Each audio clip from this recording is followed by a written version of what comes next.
સારી ખબર એ છે મિત્રો કે કાલે હતી ભારત અને પાકિસ્તાનની એશિયા કપમાં ફાઇનલ મેચ મિત્રો. ફાઇનલ મેચમાં મિત્રો ભારતે ટોસ જીત્યો હતો અને પાકિસ્તાનને પહેલાં બેટિંગ આપ્યું હતું મિત્રો. ત્યારે પાકિસ્તાનની શરૂઆત તો મિત્રો સારી રહી હતી, પણ ત્યાર પછી આપણા ભારતના બોલરનો કમાલ બહુ મસ્ત જોવા મળ્યો અને પાકિસ્તાનની ટીમ પૂરી 147 રનમાં ખાલી ઓલ આઉટ થઈ ગઈ હતી મિત્રો. પાકિસ્તાનની ઓપનિંગ જોડીમાં એકે 57 રન કર્યા હતા અને એકે 46 રન કર્યા હતા. ત્યાર પછી એકેય ખેલાડી એમના બરોબર હાલ્યા નહોતા અને કુલદીપ યાદવે 4 વિકેટ લીધી હતી, જસપ્રીત બુમરાહે 2 વિકેટ લીધી હતી, અક્ષર પટેલે 2 વિકેટ લીધી હતી અને વરુણ ચક્રવર્તીએ 2 વિકેટ લીધી હતી મિત્રો. અને આમ કરીને પાકિસ્તાન ઓલ આઉટ થઈ ગયું હતું 146 રનમાં.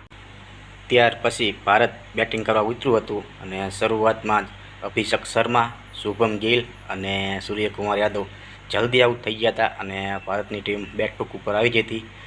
ત્યાર પછી તિલક વર્મા અને સંજુ સેમસંગે બેટિંગને સંભાળી હતી મિત્રો. એવામાં સંજુ સેમસંગ 24 રનમાં મિત્રો આઉટ થઈ ગયા હતા અને તિલક વર્મા એક તરફથી સારું રમી રહ્યા હતા. પછી આવ્યા મિત્રો શિવમ દુબે.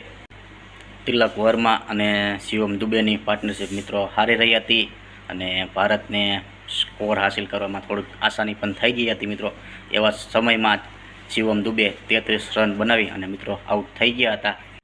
એશિયા કપમાં પહેલી જ વખત મેચ રમવાનો મોકો મળેલો એવા રિંકુ સિંઘે ચોક્કો લગાવી અને ભારતને એશિયા કપની ફાઇનલ મેચ જીતાવી હતી મિત્રો.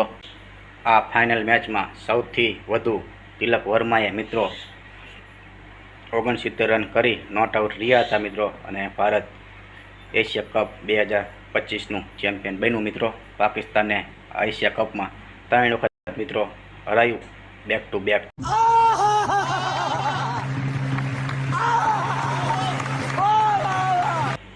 આ જાણકારી મિત્રો કેવી લાગી કોમેન્ટ કરી જરૂરથી જણાવજો અને નવા હોય તો આપણી ચેનલને સબસ્ક્રાઈબ કરજો.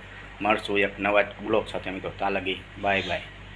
A few moments later.